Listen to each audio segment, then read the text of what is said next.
नमस्कार दोस्तों, TGT PGT शिक्षक भर्ती समाचार 18 फरवरी 2022 के प्रमुख खबर में आपका स्वागत है। टीजीटी पीजीटी शिक्षक भर्ती से संबंधित एक विक्की खान का पोस्ट आया है हिंदी प्रवक्ता को लेकर। चलिए देखते हैं विक्की खान क्या कहना चाहते हैं।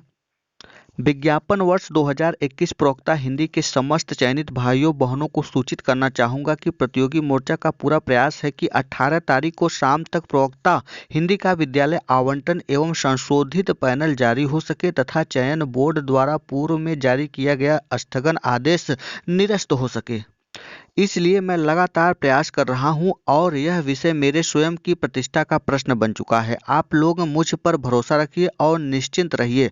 मुझे जितना प्रयास करना था अपने तरीके से मैं पूरा प्रयास कर चुका हूं और मुझे आशा है कि मेरी बात को गंभीरतापूर्वक समझते हुए चयन बोर्ड को 18 तारीख की रात तक विद्यालय आवंटन एवं संशोधित पैनल जारी कर देना चाहिए, वरना 19 तारीख को 11 बजे मैं स्वयं अनशन पर बैठूंगा और यह अनशन अनवरत चलेगा जब तक प्रवक्ता हिंदी का संशोधित पैनल और विद्यालय आवंटन जारी नहीं हो जाता। इसलिए आप सभी भाइयों बहनों से आग्रह है कि कल तक इंतजार करें मेरे कहने पर और परसों तैयार रहें 11 बजे अनशन के लिए। जहां तक मैं अपनी समझ बुझा बता रहा हूं कि मुझे पूरा विश्वास है कि चयन बोर्ड यह कदापि नहीं चाहेगा कि विक्की खान अनशन पर बैठे। बहुत बहुत धन्यवाद। ये था विक्की खान का पोस्ट हिंदी प्रवक्ता विद्यालय आवंटन से संबंधित सूचना। असम के शिक्षा मंत्री रनोज पेगू ने गुरुवार को कहा कि राज्य सरकार इस साल 10 मई तक राज्य में कम से कम 20,000 शिक्षकों की नियुक्ति होनी है। न्यूज एजेंसी ANI से बात करते हुए पेगू ने कहा कि राज्य सरकार इस साल 10 मई तक राज्य में 20,000 शिक्षकों की नियुक्ति के लिए प्रतिबद्ध है और यह राज्य सरकार के मिशन 1 लाख नौकरियों अभियान के तहत है। अब बात कर लेते हैं 69,000 में बीएड के ब्रिज कोर्स से संबंधित high court update. Bridge course पर इंस्ट्रक्शन के लिए सरकार को 1 हफ्ते का समय दिया गया है। अगले हफ्ते केस फिर लिस्ट होगा। बीटीसी का वकील राजस्थान हाई कोर्ट का आर्डर लेकर उपस्थित हुआ। हाई कोर्ट ने 1 हफ्ते में सरकार से जवाब मांगा है और वहीं लिस्टेड केस की बात करें तो अगले हफ्ते फिर दोबारा लिस्टेड होगा।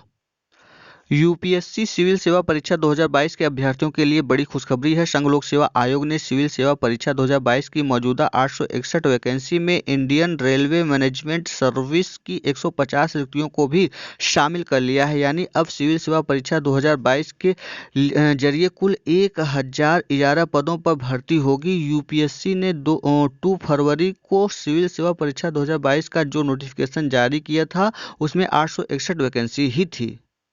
रेलवे भर्ती परीक्षा के रिजल्ट को लेकर पहुंची 1,820 आपत्तियां। एनटीपीसी के 128 अभ्यर्थियों ने व्यक्तिगत रूप से उपस्थित होकर दर्ज कराई शिकायत। प्रवक्ता मास कम्युनिकेशन के 6 पदों का यूपीएससी ने किया रिजल्ट घोषित। असिस्टेंट प्रोफेसर यूरोलॉजी के 1 पद पर चयन, सामान्य सर्जरी का 1 पद रह गया खाली। सचिव परीक्षा नियामक प्राधिकारी को अवमानना नोटिस 69,000 के संबंधित एक प्रश्न के विवाद को लेकर अवमानना याचिका पर कर दिया है। हाईकोर्ट ने याचिका दाखिल करने वाले सभी अभ्यर्थियों को सहायक अध्यापक भर्ती में प्रश्न पत्र संख्या 60 का 1 अतिरिक्त अंक देने का निर्देश दिया है। याची ने भी याचिका की थी लेकिन विशेष अपील दाखिल नहीं की। कोर्ट के आदेश के अनुसार 1 अंक मिलने से वह न्यूनतम अंक से अधिक अंक प्राप्त कर लेंगे और नियुक्ति पाने के हकदार हो जाएंगे। अंतिम चयनित ने 97 अंक है। याची को अतिरिक्त अंक देने से वह 70.68 अंक हो जाएंगे। कोर्ट ने सचिव को निर्णय लेने का निर्देश दिया था। इन आदेश का पालन नहीं किया गया तो यह याचिका की गई है। टीटी का संशोधित रिजल्ट जारी, अब 4,885 देंगे मेंस। आयोग ने हाई कोर्ट में दिए शपथ पत्र के आधार पर घोषित किया 7वीं से 10वीं सिविल सेवा परीक्षा का रिजल्ट। 641 नए छात्र सफल हुए। संशोधित रिजल्ट में 4,244 छात्रों ने बाजी मारी थी पिछले रिजल्ट में।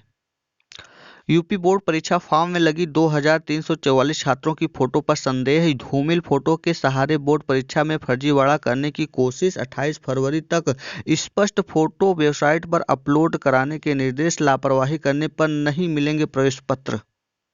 इलाहाबाद विश्वविद्यालय में ऑनलाइन परीक्षा के लिए हंगामा, देर रात तक बंद रहा मेन गेट, रेलिंग उखाड़ कर निकले शिक्षक और कर्मचारी, पुलिस से धक्का मुक्की। ये था आज का टीजीटी पीजीटी शिक्षक भर्ती समाचार 18 फरवरी 2022 के प्रमुख खबर। इसके साथ अन्य प्रमुख खबर वीडियो में अंत तक बने रहने के लिए बहुत बहुत धन्यवाद। फिर मिलते हैं अगली सूचना के साथ, तब तक के लिए नमस्कार।